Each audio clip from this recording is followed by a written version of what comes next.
नमस्कार। प्राइम समाचारमा स्वागत छ। म सुषमा श्रेष्ठ। म संगीता कटुवाल। सुरु गरौं अहिलेसम्मका प्रमुख समाचारबाट। अदालतको फैसला नआएसम्म एकताका लागि सम्झौता नगर्ने माधव नेपालको अडानपछि एमालेको एकता अनिश्चित। कार्यदलले गराउन सकेन सहमति। ओली नयाँ रणनीतिमा। संसद विघटन सम्बन्धी मुद्दाको बहुप्रतीक्षित फैसला भोलि आउन सक्ने। प्रतिनिधि सभा पुनर्स्थापना देउबालाई प्रधानमन्त्री वा ओलीको कदम सदर हुन्छ भन्नेमा चौतर्फी चासो। महाधिवेशनको संघारमा रहेको कंग्रेसको क्रियाशील सदस्यता विवाद बल्झिँदै विभिन्न जिल्लाका कार्यकर्ता केन्द्रीय कार्यालयमा धरना बस्न बाध्य। नेताहरू भने नेतृत्वकै दौडमा। विगत 24 घण्टामा 1831 जनामा कोरोना संक्रमण, 1533 जना संक्रमण मुक्त। बालबालिका उच्च जोखिममा, खोप अभाव नहुने प्रधानमन्त्रीको घोषणा। पेट्रोलियम पदार्थमा भएको मूल्य वृद्धि फिर्ता नभएको भन्दै विपक्षी गठबन्धन निकट विद्यार्थी संगठनद्वारा आन्दोलनको घोषणा। पेट्रोल पम्प र ट्याङ्कर बन्द गर्ने चेतावनी। पछिल्लो 15 दिनको भीषण गर्मीका कारण प्रशान्त महासागर र आसपासका समुद्रमा 1 अर्ब भन्दा बढी समुद्री जीवको मृत्यु। समुद्री वैज्ञानिकहरू अनुसन्धानमा सक्रिय। र युरोकप फुटबलको फाइनल खेल राति 1:15 बजे हुँदै उपाधिका लागि इङ्ल्यान्ड र इटली बीच प्रतिस्पर्धा।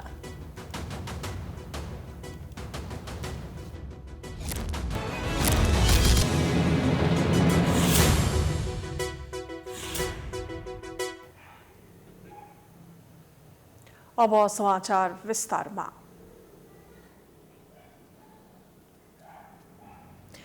आज बिहान 8 बजे सहमतिमा हस्ताक्षर गर्न भनेर सिंहदरबारमा बसेको एमालेको कार्यदल बैठक सहमति जुटाउन असफल भएको छ।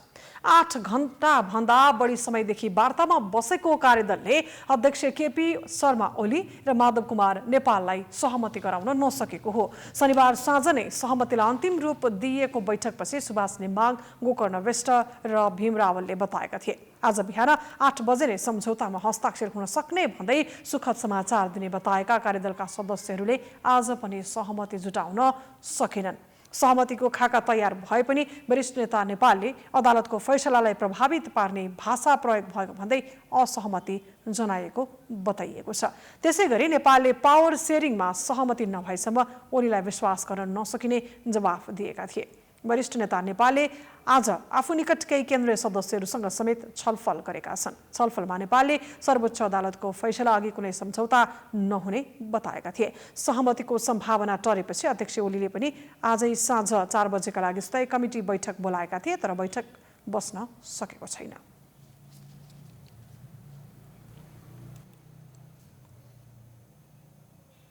नेकपा एमालेका उपाध्यक्ष एवं राष्ट्रिय सभा सदस्य वामदेव गौतमले सर्वोच्चको फैसला अघि पार्टीको विवाद समाधान हुने सम्भावना नरहेको दावी गरेका छन्। आइतबार राष्ट्रिय सभाको बैठकमा उनले आफूले पहिले नै फैसलापछि एमालेमा खुसीको खबर आउने भनेको र त्यसमा आफू दृढ रहेको बताएका छन्। राजनैतिक क्रियाकलापहरू एकपछि अर्को संविधान र ऐन नियमहरू कुल्चिने क्रियाकलापहरू एमालेसँगै सम्बन्धित रहेको उनले बताए। नेकपामा र विभाजन हुँदा आफू कुनै समूहमा नलागेको भन्दै गौतमले अहिले पनि आफू कुनै गुटमा नरहेको स्पष्ट पारे। आफू एमाले भएकाले पार्टी पुनर्स्थापना भएपछि एमाले नै रोजेको र बैठकमा गएको गौतमको भनाइ छ। केही समय पहिले पार्टी अध्यक्ष कमरेड केपीले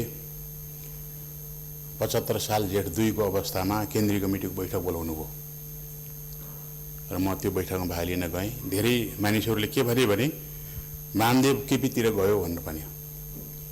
र मैले यो सभा मार्फत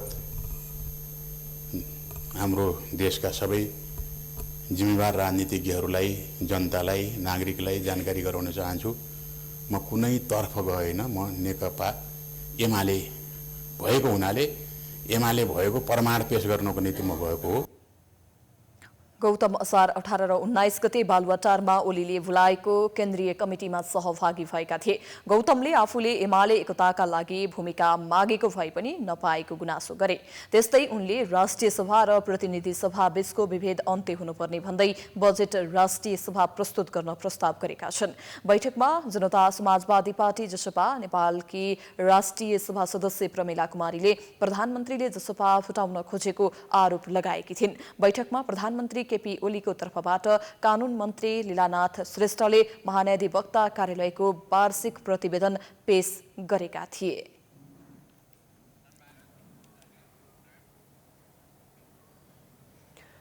सर्वोच्च अदालतको संवैधानिक इजलासले प्रतिनिधि सभा विघटन र त्यसपछि उब्जिएका संवैधानिक जटिलताका विषयमा सम्भवतः भोलि फैसला सुनाउँदैछ। प्रतिनिधि सभा विघटन, राष्ट्रपति तथा सांसदको अधिकारका विषयमा निवेदक, विपक्षी र एमिकस क्युरीको तर्फबाट संवैधानिक इजलासमा 33 कार्यघण्टा तातो बहस भएका थिए। भोलिको फैसला अपुरो रहेको संविधानका छिद्रहरूलाई टाल्ने कोसे ढुङ्गा बन्नेछ। एक रिपोर्ट। गत जेठ 8 गते मध्यरातमा राष्ट्रपति विद्यादेवी भण्डारीले मन्त्री परिषदको सिफारिसमा प्रतिनिधि सभा विघटन गरिन्। संविधानको धारा 76 को उपधारा 5 अनुसार सरकार गठनका लागि राष्ट्रपतिले दिएको 24 घण्टाभन्दा कम समयमा प्रधानमन्त्रीको दाबी गरेका शेरबहादुर देउवा र केपी शर्मा ओली दुवैले प्रतिनिधि सभामा बहुमत साबित गर्न नसक्ने धारणाका आधारमा संसदको आयु छुट्याइएको थियो। यद्यपि राष्ट्रपतिबाट भएको विघटनको घोषणा अनपेक्षित भने थिएन, किनकि राष्ट्रपतिबाट विगतमा पनि मन्त्री परिषदको सिफारिसलाई सकेसम्म छिटो लाल मोहर लगाउने प्रचलन बसाइएको थियो। मध्यरातमा गरिएको प्रतिनिधि सभा विघटनका विरुद्धमा विपक्षी गठबन्धनहरू सर्वोच्चको शरणमा जान्छन् भन्ने पनि अपेक्षित नै थियो। सबैभन्दा रोचक पक्ष त निवर्तमान बनेका 146 जना सांसदले लाइन बसेर सर्वोच्च अदालतमा दायर भएको रिटमा शनाखत गरेका थिए। नेपालको इतिहासमा यति धेरै सांसद मुद्दा दर्ता गर्न एकैपटक सर्वोच्च परिसरमा देखा परेको पहिलो घटना थियो। ती सांसदहरूले कांग्रेस सभापति देउवालाई प्रधानमन्त्री बनाउन परमादेश जारी गर्न संवैधानिक इजलास समक्ष आग्रह गरेका थिए। अन्य केही कानून व्यवसायीले पनि त्यही प्रकृतिको 26 स्थान मुद्दा दायर गरेका थिए। उता ओलीलाई फेरि प्रधानमन्त्री नियुक्त गर्नुपर्ने भन्दै 4 वटा रिट दायर भएका थिए। यी मुद्दाहरूको किनारा लगाउन वरिष्ठताका आधारमा संवैधानिक इजलास गठन गरिएको थियो। त्यही इजलासले बहसको लागि पक्ष, विपक्ष तथा सुझावको लागि माग गरिएको एमिकस क्युरीलाई समय तोकेर सुनवाई सुरु गर्यो। पक्ष विपक्षमा 33 कार्यघण्टा भएको बहसपछि संवैधानिक इजलासले आफ्नो राय तयार पारिसकेका छन्। राष्ट्रपतिको अधिकार 76(5) अनुसार बनेका प्रधानमन्त्रीलाई समर्थन गर्ने सांसदहरू दलीय बन्धनबाट मुक्त हुन पाउँछन् कि पाउँदैनन्, 76(5) अनुरूप प्रधानमन्त्री दाबी गर्नेले विश्वासको मत लिन सक्छ कि सक्दैन भन्ने आधार राष्ट्रपतिको विवेकमा भर पर्छ कि प्रतिनिधि सभाको अधिकारको विषय हो। प्रतिनिधि सभा विघटन गर्ने अधिकार राष्ट्रपतिमा निहित छ कि प्रतिनिधि सभामा कुनै पनि मुद्दामा राष्ट्रपतिलाई विपक्षी बनाउन पाइन्छ कि पाइँदैन, राष्ट्रपतिले अदालतको आदेश मान्दिन भनेको अवस्थामा के हुन्छ, संविधानमा रहेका यस्ता छिद्रहरूलाई टाल्ने गरी न्यायाधीशहरूको राय तयार भइसकेको छ। सोमबार संवैधानिक इजलासले सुनाउने फैसला कस्तो होला त अहिले चासोको विषय यही नै छ।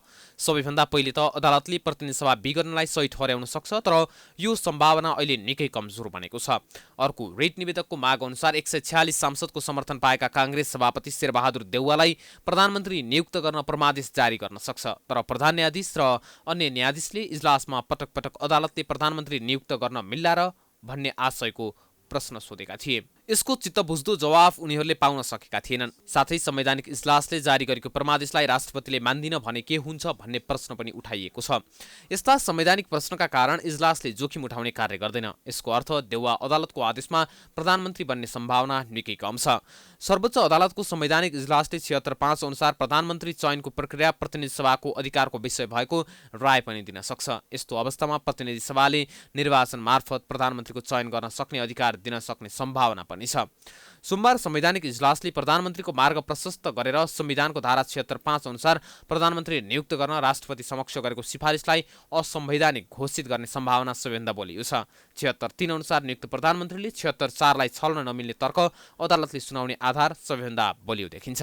सम्भावित फैसला प्रतिनिधि सभा विघटन नै सही, शेरबहादुर देउवालाई प्रधानमन्त्री नियुक्त गर्न राष्ट्रपतिको नाममा परमादेश जारी, संविधानको धारा 76(5) अनुसार प्रधानमन्त्री चयन गर्ने अधिकार प्रतिनिधि सभाको, प्रधानमन्त्री केपी शर्मा ओलीद्वारा गरिएको सिफारिस नै असंवैधानिक, धारा 76(4)लाई छल्न नमिल्ने राय। 14औं महाधिवेशनको संघारमा रहेको नेपाली कांग्रेसले अझै क्रियाशील सदस्यता विवाद टुंग्याउन सकेको छैन। त्यसमाथि सदस्यता नवीकरणका लागि जिल्लाबाट काठमाडौँ आएका कार्यकर्ताको गुनासो छानबिन समितिले नसुनेको भन्दै पार्टी कार्यालयमै धरना सुरु भएको छ। शीर्ष नेताहरू नेतृत्व हत्याउने दाउमा रहँदा लामो समय कांग्रेसको राजनीति गरेका कार्यकर्तालाई अहिले सदस्यता नै नवीकरण हुन्छ कि हुँदैन भन्ने चिन्ताले पिरोलेको छ। एक रिपोर्ट।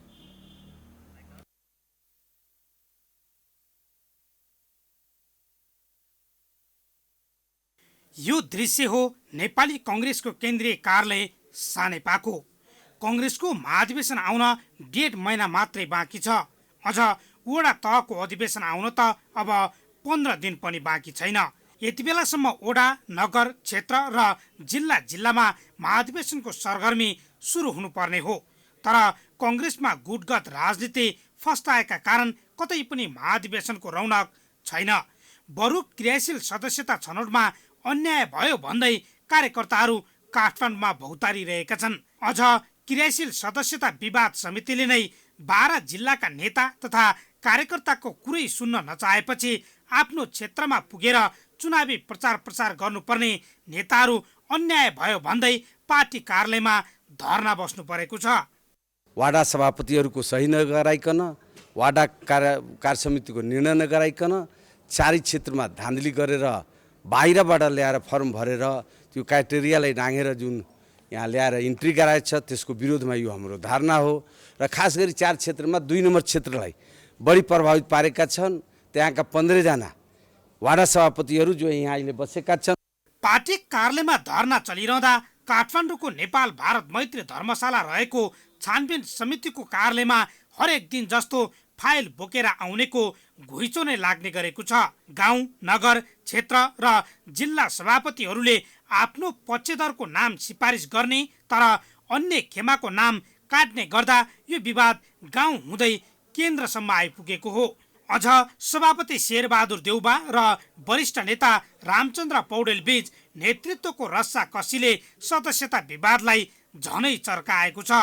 आफ्नो गुटका मानिसलाई विधान मिचेर क्रियाशील सदस्यता दिने अनि आगामी महाधिवेशनमा बहुमत जुटाउने उद्देश्यले कांग्रेसभित्र सदस्यता वितरणमा देशैभर धाँधली भइरहेको गुनासो छ। तपाईको जति वाडाहरू छ सम्पूर्णमा त्यो व्यवस्थापन गरेका छ भने त्यो मलाई लाग्छ कि निर्वाचन समितिसँग टाइम छैन। हामी छानबिन समितिलाई कागज दिन जान्छौँ, यत्रो मोटो पोको लिएर बोकेर आइयो यो तपाईको खेतीको टाइममा। त्यो पोको हामीलाई हेर्न फुर्सद छैन, यो कसले हेर्न सक्छ, हामी हेर्नै सक्दैनौँ भन्छन्। पोको नहेरिकन त त्यो मुडे तालको निर्णयले त केही हुनेवाला छैन। शीर्ष नेताहरूको वडा तहदेखि नै आफ्नो पक्षमा धेरै प्रतिनिधि चयन गराउने रणनीतिका कारण पटक पटक म्याद थपिँदा समेत क्रियाशील सदस्यता विवाद छानबिन समितिले अझै विवाद टुङ्गो लगाउन सकेको छैन। साउनको 12 गते वडा तहको अधिवेशन सुरु गर्ने भनेर हामीले भनेका छौँ। त्यो 12 गते 18 गते हुन सक्छ, 22 गते हुन सक्छ हैन, त्यही दिन नभएर केही दिन पछाडि सर्न सक्छ। तर चाहिँ यो अगाडिका अधिवेशनहरू केन्द्रीय महाधिवेशन भन्दा अगाडिका विभिन्न तहको अधिवेशन जुन हामीले तय गरेका छौँ त्यो अधिवेशन केही दिन पछाडि सर्न सक्छ। तर केन्द्रीय महाधिवेशन प्रभावित हुँदैन। क्रियाशील सदस्यता नटुङ्गिएको कारणले केन्द्रीय महाधिवेशन नहुने अवस्था आउँदैन। हामीले यो मसान्तसम्म क्रियाशील सदस्यता टुङ्ग्याउँछौँ।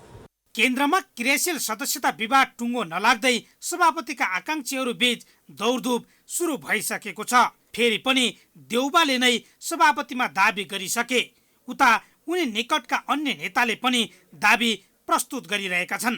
अर्कोतर्फ 13औं महाधिवेशनमा देउबासँग पराजित भएका पौडेल पनि तम्सिँदा उनी पछिका नेताहरूको पनि गुटगत छलफल चलिरहेको छ। एउटा छानबिन समिति बनाएर आफ्नो चुनावी अभियान सुरु गरेका शीर्ष नेताहरूको दौडधुप जारी रहँदा वडा, नगर, क्षेत्र तथा जिल्लामा लामो समय कांग्रेसको राजनीति गरेका नेताहरू भने गुटगत स्वार्थले आफ्नो सदस्यता नवीकरण हुँदैन कि भन्ने चिन्तामा छन्।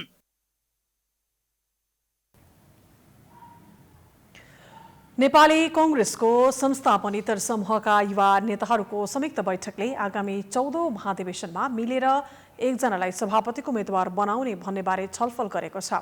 काठमाडौँको अनुपम फुडल्यान्डमा कांग्रेस नेता अर्जुन नरसिंह केसीले संयोजन गर्नुभएको बैठकले यही भदौ 16 गतेदेखि 19 गतेसम्म हुने कांग्रेसको 14औं महाधिवेशनमा सभापतिमा सर्वसम्मत रूपमा एकजना उम्मेद्वार उठाउने बारे छलफल गरेको र छलफल सकारात्मक रहेको कांग्रेस युवा नेता गुरुराज घिमिरेले बताएका हुन्। पार्टीको आगामी महाधिवेशन नजिकै जाँदा संस्थापन इतरका नेताहरू संयुक्त रणनीति बनाएर साझा उम्मेद्वार सहित अघि बढ्ने निष्कर्षमा पुगेसँगै त्यसैलाई निरन्तरता दिनका लागि युवा नेताहरूले छलफलको आयोजना गरेका हुन्। महाधिवेशन नजिकै गर्दा पार्टी सभापति शेरबहादुर देउवाले उम्मेदवारी घोषणा गरेसँगै संस्थापन पक्षका धेरै नेताहरूले सभापति बन्ने दावी गरिरहँदा कसलाई सभापति बनाउने र कसरी अघि बढ्ने भन्ने सन्दर्भमा छलफल गर्न बैठक बसेको थियो। छलफल सकारात्मक रहेको र काबिल तथा पार्टीलाई अझ बलियो बनाउन सक्ने नेतृत्व चयनका सन्दर्भमा छलफल भएको नेता घिमिरेले बताए।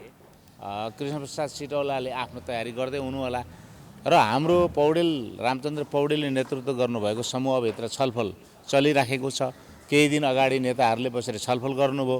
त्यसमा कृष्णप्रसाद सिटौला विगतको निर्वाचनको उम्मेदवार पनि हुनुहुन्थ्यो। उहाँले पनि आफ्नो धारणा राख्नुभयो र उहाँसहितै एक प्रकारले अस्ति भएको बैठकमा चाहिँ उहाँले आफ्नो धारणा राख्नुभयो र बाँकी नेताहरूले चाहिने कसरी चाहिने एकताबद्ध समूह निर्माण गर्ने, कसलाई सभापति बनाउने भन्ने विषयमा चाहिँ जुन छलफल सुरु गर्नुभएको छ त्यसैको निरन्तरता स्वरूप आजको यो बैठक हो।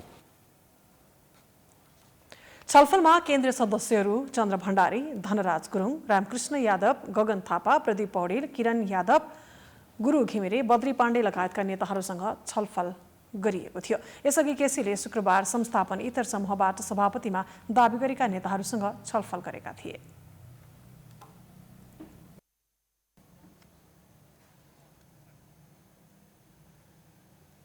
निर्वाचन आयोगले पुष्पकमल दाहाल नेतृत्वको नेकपा माओवादी केन्द्र वैधानिक रहेको ठहर गरेको छ। आयोगको आज बसेको बैठकले माओवादी केन्द्रको वैधानिकतामाथि प्रश्न उठाउँदै दर्ता भएका निवेदन र दाबी दुवैलाई खारेज गरेको हो। नेपालको संविधान, प्रचलित कानून, राजनीतिक दल सम्बन्धी ऐन र उपलब्ध तथ्यहरूका आधारमा नेकपा माओवादी केन्द्रको विद्यमान अस्तित्व वैधानिक रहेको ठहर गरेको हो। अधिवक्ता सरोज बुढाथोकी सहितको निवेदनमा माओवादी केन्द्रको वैधानिकताबारे प्रश्न उठाइएको थियो। पूर्व माओवादी नेताहरू रामबहादुर थापा, टोपबहादुर रायमाझी, प्रभु शाह, मणि थापा, लेखराज भट्ट लगायतले आयोगमै पुगेर माओवादी अवैधानिक भएको दाबी पनि गरेका थिए। त्यस्तै माओवादी केन्द्र आफू मातहत रहेको भने भविश्वर प्राजुलीले दिएको निवेदन पनि आयोगले खारेज गरेको छ।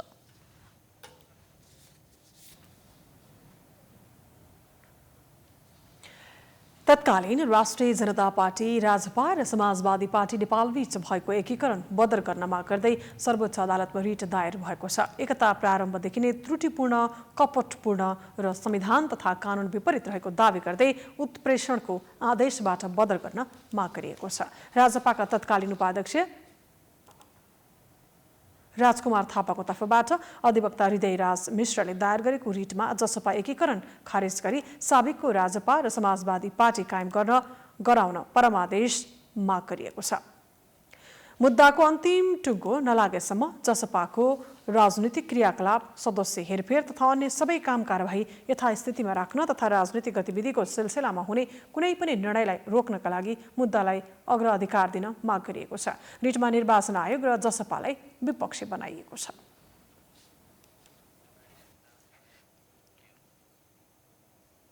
कर्णाली प्रदेशका मुख्यमन्त्री महेन्द्र बहादुर साई सहितको टोलीले उत्तरी छिमेकी मुलुक चीनसँगको सीमा क्षेत्रको अनुगमन गरेपछि त्यस विषयले चर्चा पाएको छ।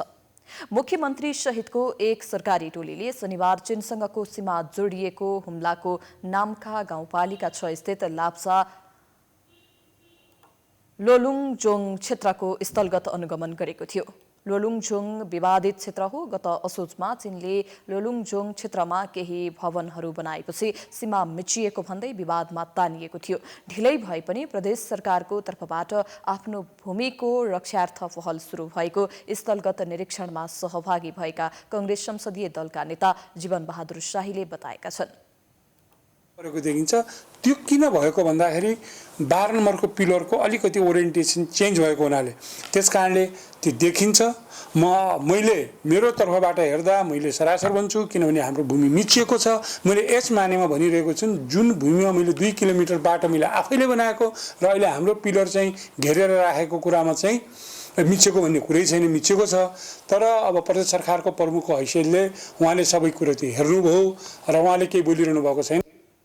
त्यस क्षेत्रका जनप्रतिनिधि समेत रहेका नेता शाहीले यसअघि पनि चीनले नेपाली भूमि मिचेको दावी गर्दै आएका थिए। शनिबारको स्थलगत निरीक्षण पश्चात भने नेपाल चीन दुवैको तर्फबाट सीमामा तलमाथि भएको देखिएको बताए। प्रदेश सरकारले उक्त समस्याबारे समाधानका लागि संघीय सरकारलाई सिफारिस गर्नुपर्ने नेता शाहीको भनाइ छ। मुख्यमन्त्री सहित कांग्रेस संसदीय दलका नेता जीवन बहादुर शाही र पूर्व भूमि व्यवस्था कृषि तथा सहकारी मन्त्री विमला केसी सहितको टोली हेलिकप्टरबाट लोलुङजुङ पुगेको थियो।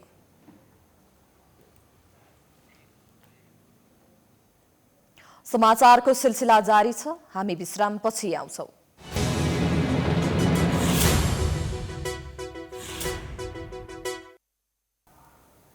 विश्रामपछि स्वागत छ। अब बाँकी समाचार। विगत 24 घण्टामा 9,218 जनाको नमुना परीक्षण गर्दा 22.3% कोरोना संक्रमण पुष्टि भएको छ। देशका कतिपय प्रदेशमा 33% भन्दा माथि संक्रमण दर रहेको छ। नेपालमा थप संक्रमणका कारण 20 जनाको मृत्यु भएको छ भने 1533 जना निको भएका छन्। एक रिपोर्ट। वैशाख 16 गतेबाट लगाइएको निषेधाज्ञा खुकुलो भएको छ। भिडभाड बढेर पुनः पुरानै अवस्थामा फर्किएको छ। यता कोरोना संक्रमण पुष्टि हुने दर भने घट्न सकेको छैन। निषेधाज्ञा खुकुलो हुने समयमा परीक्षण भएका मध्ये कोरोना संक्रमण पुष्टि हुने दर 19% सम्म आएको थियो, तर अहिले संक्रमण दर 22% रहेको छ। विगत 24 घण्टामा 5,535 पीसीआर र 3,683 जनाको एन्टिजेन परीक्षणमा काठमाडौँ उपत्यकामा 391 जना सहित 1,831 जनामा कोरोना संक्रमण पुष्टि भएको छ। यो सहित अहिलेसम्म 6,79,088 जनामा कोरोना संक्रमण पुष्टि भएको छ। स्वास्थ्य मन्त्रालयका प्रवक्ता डाक्टर कृष्ण पौडेलले अहिले केही प्रदेशमा संक्रमण दर 33% भन्दा माथि रहेका कारण सजग रहन सुझाव दिएका छन्। संक्रमण पत्ता लाग्ने दर करिब 22.3% रहेको छ। यसले स्पष्ट हुन्छ हामी अझै पनि 5 जनाको परीक्षण गर्दा 1 जना संक्रमित पत्ता लागिराख्ने अवस्थामा छौं। 4 देखि 5 जना मध्ये 1 जना भेट्ने अवस्थामै छौं। संक्रमणको जोखिम घटिसकेको छैन।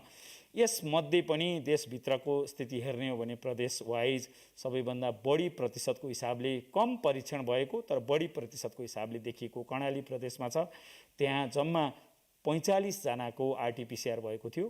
त्यसरी गण्डकी प्रदेशमा 433 जनाको आरटीपीसीआर भएको र त्यसमध्ये 33.9% मा पोजिटिभ देखिएको।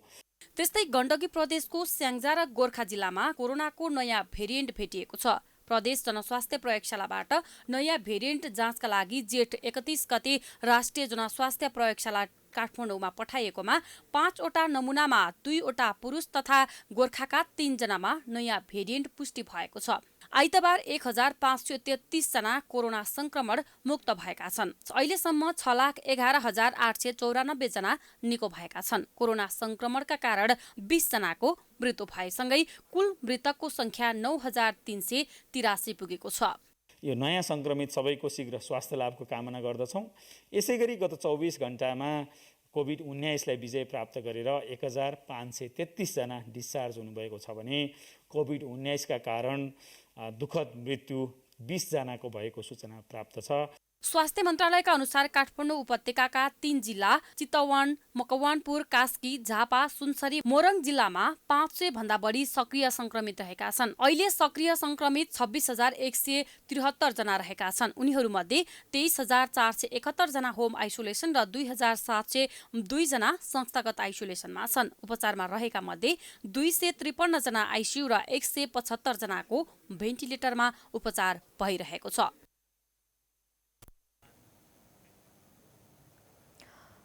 पहिलो लहरभन्दा दोस्रो लहरमा बढी मात्रामा बालबालिका संक्रमित भएका छन्, तर अन्य उमेर समूहले खोप पाउँदै गर्दा बालबालिका भने खोपबाट वञ्चित छन्।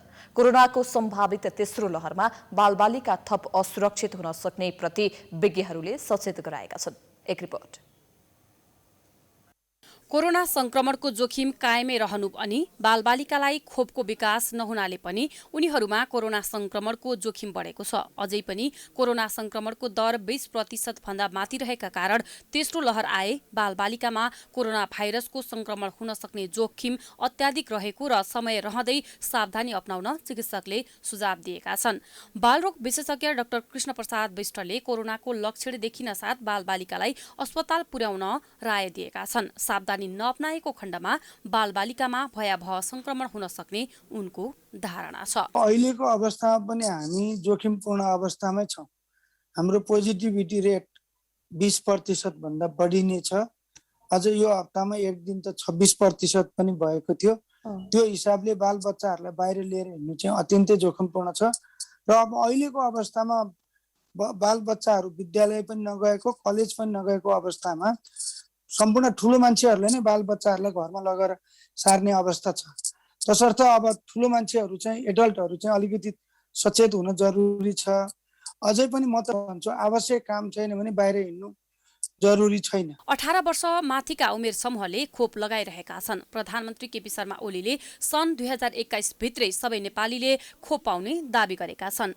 उनको दाबीलाई पत्याउने हो भने यो अंग्रेजी वर्षको समाप्तिसँगै अधिकांशले खोप लगाइसकेका हुनेछन्। बालबालिकाका लागि न खोपको विकास नै भएको छ, न उनीहरूले सही तरिकाबाट स्वास्थ्यका मापदण्डको पालना नै गर्न सक्छन्। अमेरिका लगायत कतिपय देशहरूले 12 वर्षभन्दा माथिका बालबालिकालाई खोप लगाइसकेको छ। नेपालमा तत्कालै बालबालिकाका लागि प्रयोग हुने खोप आउने सम्भावना भने कम छ। स्वास्थ्य सेवा विभाग अन्तर्गत रहेको परिवार कल्याण महाशाखाका निर्देशक डाक्टर तारा पोखरेलले अन्य देशहरूले बालबालिकाले खोप लगाइसक्दा पनि नेपालमा भने खोप आउन अझै केही वर्ष कुर्नुपर्ने बताएका छन्। अमेरिकामा चाहिँ 2टा भ्याक्सिनहरू प्रयोग हुन थाल्यो 12 देखि 15 वर्षलाई, त्योभन्दा माथिलाई पनि। मलाई लाग्छ अर्को 2021 सम्ममा 22 सम्ममा चाहिँ हामीले पनि केही बच्चाहरूलाई लगाउन सक्छौँ। स्वास्थ्य तथा जनसङ्ख्या मन्त्रालयका अनुसार कोरोना संक्रमणको यो अवधिमा 9 वर्षभन्दा मुनिका 41 जना, 10 देखि 19 वर्ष उमेर समूहका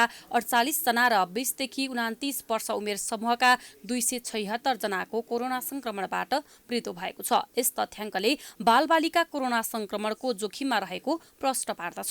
नेपालमा कोरोनाको पहिलो चरणको संख्यामा बालबालिका जोगिएका थिए।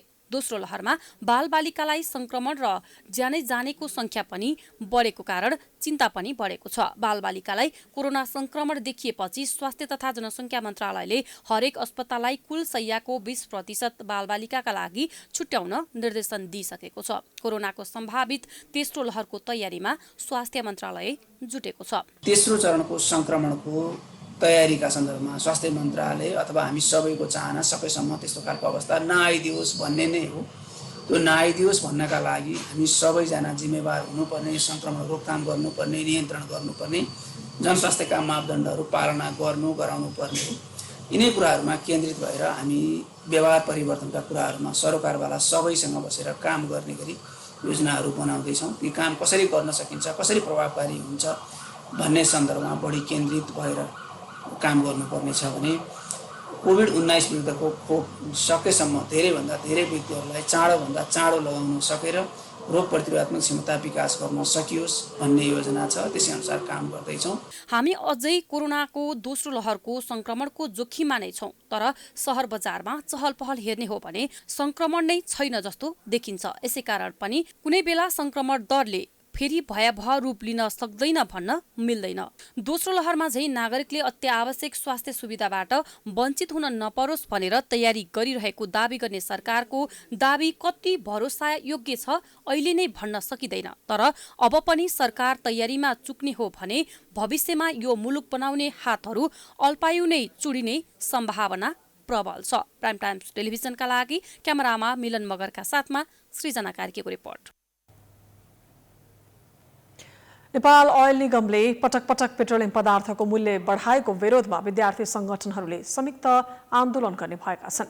विपक्षी गठबन्धनमा आबद्ध दल निकट विद्यार्थी संगठनहरूले आन्दोलनका कार्यक्रम घोषणा गरेका हुन्। एक रिपोर्ट। पेट्रोलियम पदार्थमा भएको मूल्यवृद्धि फिर्ता नभएको भन्दै विपक्षी गठबन्धन निकट विद्यार्थी संगठनले थप आन्दोलनको घोषणा गरेको छ। आइतबार काठमाडौँमा पत्रकार सम्मेलन गर्दै विपक्षी विद्यार्थी गठबन्धनले मूल्यवृद्धि फिर्ता गर्नका लागि 72 घण्टे अल्टिमेटम दिँदा पनि आयल निगमले मूल्यवृद्धि फिर्ता नगरेको भन्दै थप आन्दोलनको कार्यक्रम घोषणा गरेको हो। गठबन्धनले असार 28 गतेदेखि आयल निगमका गाडीहरू चल्न नदिने र असार 29 गते पेट्रोलियम ढुवानी र बिक्री गर्ने संगठनहरूलाई पेट्रोल पम्प र ट्याङ्क सञ्चालन नगर्न अनुरोध गर्ने जनाएका छन्।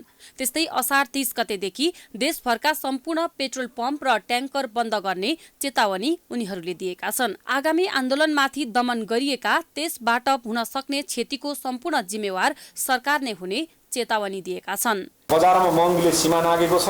हामीले असार 24 गते मूल्य वृद्धि फिर्ता गर्नको लागि 72 घण्टे अल्टिमेटम दिएका थियौँ। मूल्य वृद्धि फिर्ता नगरिएकाले आन्दोलनका थप कार्यक्रम यसै पत्रकार सम्मेलन मार्फत घोषणा गर्दछौँ।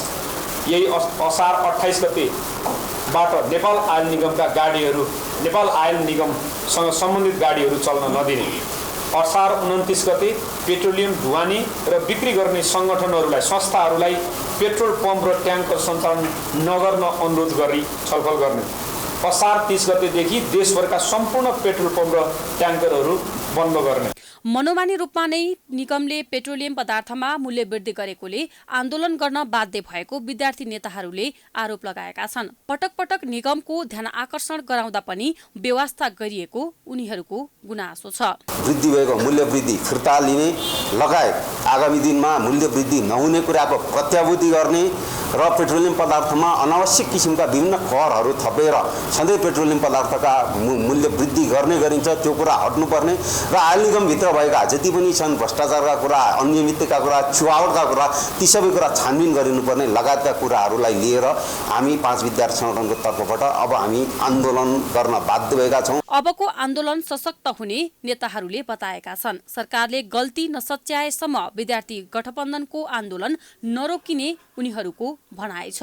उहाँ चाहिँ संहिता मास्नका निम्ति उहाँ चाहिँ प्रसिडर दिइरहनु भएको छ। धर्मनिरपेक्षता मास्नका निम्ति भक्तपुरतिर बस्ने मान्छेलाई लाइरहनु भएको छ। हामी चुनौतीका साथ भन्न चाहन्छौँ उहाँलाई कि आज नेपालको लोकतान्त्रिक गणतन्त्र ल्याउँदाखेरि जुन किसिमको रगत बलिदान विद्यार्थी आन्दोलनको बगेको हो, आज लोकतान्त्रिक गणतन्त्र आइसके पछाडि राजाको चाहिँ छत्रछायाको विचार व्यक्त गर्ने नेकपा एमालेका नाममा त्यो कदापि हामीलाई स्वीकार्य छैन, विद्यार्थी आन्दोलनलाई स्वीकार्य छैन। यो गणतन्त्रको व्यवस्था हो, यसका चाहिँ विरुद्धमा हामी छौँ भन्ने कुरा राख्न चाहन्छु। विगतमा इन्धनको मूल्य बढ्दा उपभोक्ताको पक्षमा विद्यार्थी संगठनहरू सशक्त ढङ्गले प्रतिकारमा उत्रिने गर्दथे, तर आजभोलि विद्यार्थी संगठनहरूको भूमिकामा पनि फितलो बन्दै गएको आरोप लाग्ने गरेको छ। यसपटक विपक्षी गठबन्धनको आन्दोलनले कस्तो नतिजा दिन्छ त्यो भने हेर्न बाँकी छ। प्रमुख प्रतिपक्षी नेकपा एमालेको विरोधका कारण आइतबार पनि कर्णाली प्रदेशको प्रदेशसभा बैठक अवरुद्ध भएको छ। आफ्नो दलबाट सरकारमा सहभागी 3 मन्त्रीले राजीनामा दिनुपर्ने लगायतका माग राखेर एमालेले शुक्रबारको संसद बैठक अवरुद्ध गरेको हो। यसअघि पनि एमालेले निरन्तर बैठक अवरुद्ध पार्दै आए पनि सहमतिको ठोस प्रयास सुरु हुन सकेको छैन। आइतबारको बैठकमा पनि एमालेका सांसदहरूले सर्वोच्च अदालतले दिएको आदेशलाई कार्यान्वयन नगरेको भन्दै असन्तुष्टि जनाउँदै विरोध गरेका थिए। बैठकको सुरुमै एमाले सांसद पदम रोकाएले प्रदेश सरकारले असंवैधानिक कदम चालेका कारण निरन्तर सदन अवरुद्ध गर्नु परेको बताएका छन्। अनि यिनीहरुका आफूले मन्त्रीहरूले अरबौं हालेका बजेट के हुन्छन् होला भने म अहिले धेरै नबराउ जबसम्म यो कर्णाली प्रदेश नेकपा एमाले दलको मान्यहरूले उठाएका मागहरू पूरा हुँदैनन् तैलेसम्म यो सदन अगाडि नबढोस् भन्ने म जानकारी दिन चाहन्छु। धन्यवाद। सांसदहरूका अहिले बोलेपछि पनि एमाले सांसदले उठेर विरोध जनाएपछि सभामुख राजबहादुर शाहीले यही असार 29 गते दिउँसो 2 बजेसम्मका लागि बैठक स्थगित गरेका हुन्। माओवादी नेतृत्वको प्रदेश सरकारमा एमालेका 3 मन्त्रीहरू भौतिक पूर्वाधार तथा शहरी विकास मन्त्री अमर बहादुर थापा, भूमि व्यवस्था कृषि तथा सहकारी मन्त्री कुर्मराज शाही र उद्योग पर्यटन वन तथा वातावरण मन्त्री नन्दसिंह बुढा सहभागी छन्। फ्लोर क्रस गरेका प्रकाश ज्वाला सहित 3 मन्त्रीलाई एमाले कारवाही गरेको थियो। जेठ 27 गते सर्वोच्च अदालतले पदमुक्त भएका 4 जनालाई एमाले सांसदको रूपमा पदमै रहन अन्तरिम आदेश दिएपछि एमाले संसदीय दलको बैठकले मन्त्रीबाट फिर्ता आउन निर्देशन दिएको थियो। यद्यपि 3 जना मन्त्री सरकारबाट फिर्ता भएका छैनन्। उनीहरूले तत्काल सरकारबाट नहट्ने अडान लिएका छन्, जसले गर्दा एमाले निरन्तर संसद बैठक अवरुद्ध गर्दै आएको छ।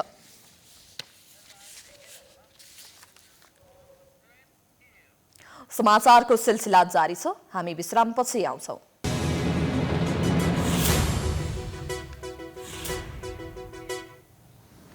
विश्रामपछि स्वागत छ। अब आर्थिक समाचार।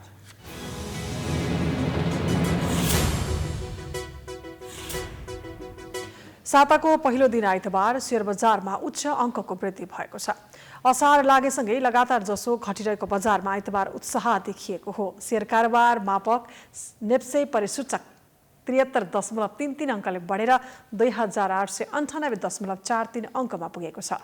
नेप्से परिसूचक 2.64%ले बढेको हो। क वर्गको कारोबार गर्ने सेन्सिटिभ इन्डेक्स पनि 13 अङ्कभन्दा बढीले बढेको छ। आइतबार 225 कम्पनीको 82,049 पटकको व्यापारमा 3,15,88,850 किता शेयरको खरिद बिक्री हुँदा 8,06,13,82,496 रुपियाँ 39 पैसा बराबरको कारोबार भएको छ। नेप्सेमा कारोबार हुने सबै समूहगत सब इन्डेक्स बढेको छ। नेपाल राष्ट्र बैंकका गभर्नर महाप्रसाद अधिकारीले पुँजी बजारलाई प्रभाव पार्ने गरी कुनै नीतिमा परिवर्तन नगर्ने संकेत दिएपछि त्यसको सकारात्मक प्रभाव शेयर बजारमा देखिएको छ।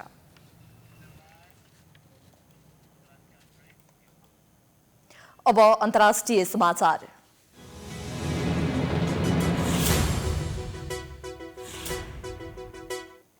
उत्तर पश्चिम अमेरिका र क्यानाडामा पछिल्लो 15 दिनको भीषण गर्मीका कारण प्रशान्त महासागर र आसपासका समुद्रमा 1 अर्बभन्दा बढी समुद्री जीव मारिएका छन्।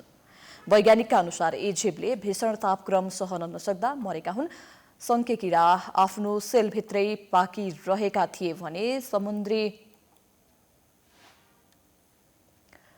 किनार र डुङ्गामा मृत र सुकेका सी स्टार देखिएका थिए। गर्मीका कारण तातेका नदीमा साल्मन माछालाई तैरन समस्या भइरहेको थियो। यस वर्षको गर्मीले समुद्री जीवमा 90% मृत्युदर देखिएको हो।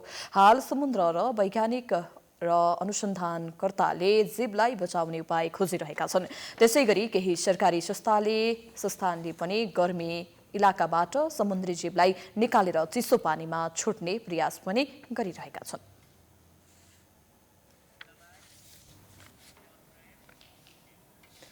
अब खेलकुद समाचार।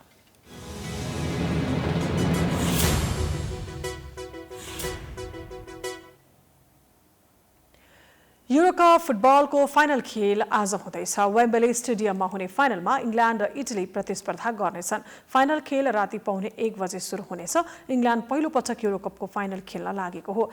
एक पटकको च्याम्पियन इटली भने चौथो पटक फाइनल खेल्न लागेको हो। इङ्ल्यान्ड सन् 1966 पछि पहिलो पटक मुख्य प्रतियोगिताको फाइनलमा प्रवेश गरेको हो। इङ्ल्यान्ड र इटली बीच हालसम्म 27 खेलमा प्रतिस्पर्धा भएको छ, जसमा इटली हावी हुँदै आएको छ। इङ्ल्यान्ड विरुद्ध इटलीले 11 खेल जितेको छ। इङ्ल्यान्डले भने 8 खेलमा जित निकालेको छ। दुई टिम बीचका 8वटा खेल बराबरीमा सकिएका छन्।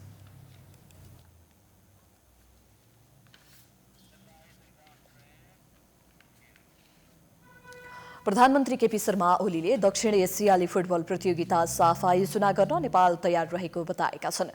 आइतबार प्रधानमन्त्री निवास बालुवाटारमा 3 नेसन्स कपको उपाधि विजेता राष्ट्रिय फुटबल टिमका खेलाडीलाई पुरस्कृत गर्दै प्रधानमन्त्री ओलीले साफ खेलकुद नेपालले गर्न सक्ने भन्दै तयारीमा जुट्नुपर्ने बताएका हुन्। उनले खेलाडीहरूमा जितको उत्साह रहेको भन्दै साफ पनि नेपालमा हुने र नेपालले जित्ने दावी गरेका छन्। प्रधानमन्त्री ओलीले अखिल नेपाल फुटबल संघ एन्फा र राष्ट्रिय खेलकुद परिषद राखेपलाई साफ आयोजनाको तयारी अघि बढाउन समेत निर्देशन दिएका छन्।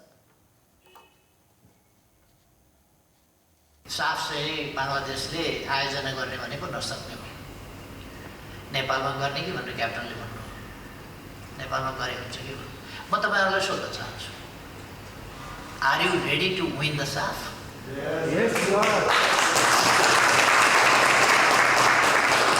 खालि तपाईँहरूलाई यो सोधिराखेको छ नि, तपाईँहरू खेल्न तयार हुनुहुन्छ कि हुनुहुन्न? होइन, खेल्न तयार हुनुहुन्छ कि होइन?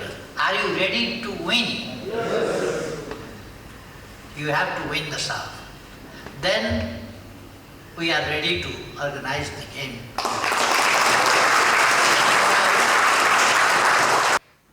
आयोजक राष्ट्र बंगलादेशले प्रतियोगिताबाट हात झिकेपछि नेपालमा साफ आयोजना गर्न इन्फाले दाबी पेश गरेको छ। प्रधानमन्त्री ओलीले नेपाललाई खेलकुदमा जित्ने बानी परेको र यसलाई निरन्तरता दिनुपर्ने बताएको छ। खेल र खेलाडीको विकासका लागि राज्य सदैव तयार रहेको प्रधानमन्त्री ओलीको भनाइ छ। खेलाडीको जित नै देशको जित भएको भन्दै प्रधानमन्त्री ओलीले अर्को पुरस्कार लिने तयारीमा लाग्न सुझाव दिएका छन्। साफ गेम जितेको दशैं रमाइलो हुन्छ होला।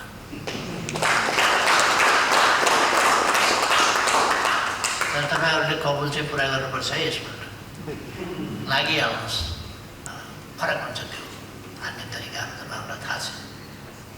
यी सबै अभ्यासबाट व्यस्त भएर रहनुहोस्, तपाईँहरू जित्नुहोस्, देशले जित्न पाउँछ।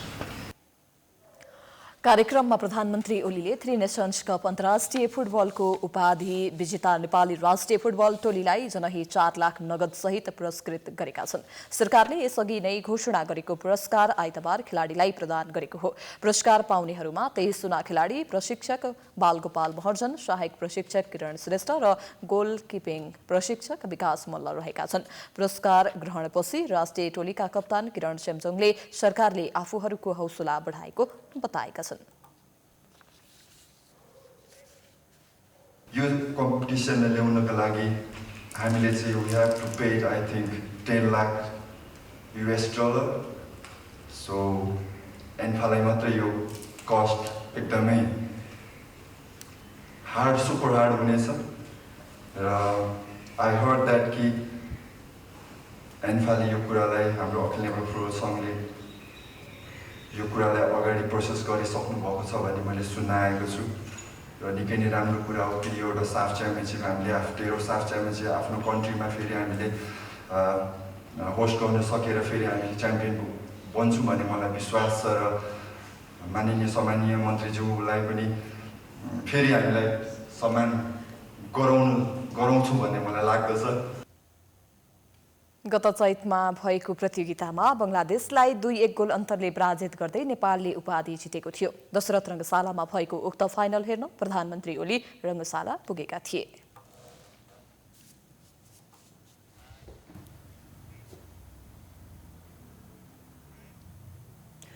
यो सँगै हामी समाचारको अन्त्यमा आइपुगेका छौं। जाँदा जाँदै प्रमुख समाचार पुनः एकपटक।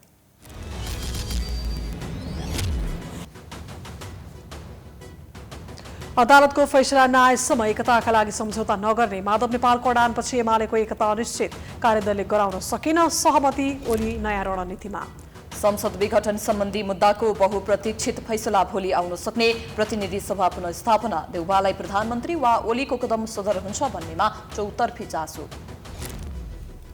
महाधिवेशनको संघारमा रहेको कांग्रेसको क्रियाशील सदस्यता विवाद बल्झिँदै विभिन्न जिल्लाका कार्यकर्ता केन्द्रीय कार्यालयमा धरना बस्न बाध्य, नेताहरू भने नेतृत्वकै दौडमा।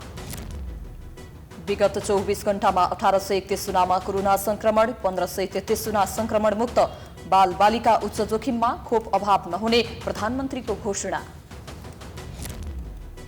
पेट्रोलियम पदार्थमा भएको मूल्य वृद्धि फिर्ता नभएको भन्दै विपक्षी गठबन्धन निकट विद्यार्थी संगठनद्वारा आन्दोलनको घोषणा, पेट्रोल पम्प र ट्याङ्कर बन्द गर्ने चेतावनी।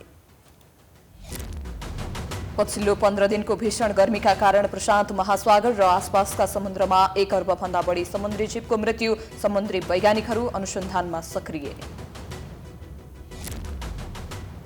र युरोकप फुटबलको फाइनल खेल राति 1:15 बजे हुँदै उपाधिका लागि इङ्ल्यान्ड र इटली बीच प्रतिस्पर्धा।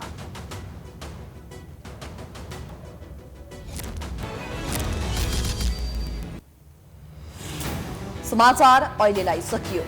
यसपछिको प्रस्तुति जनता जान्न चाहन्छन् ऋषि धमलाको साथमा। हेर्दै गर्नुहोला प्राइम टाइम्स टेलिभिजन। नमस्कार।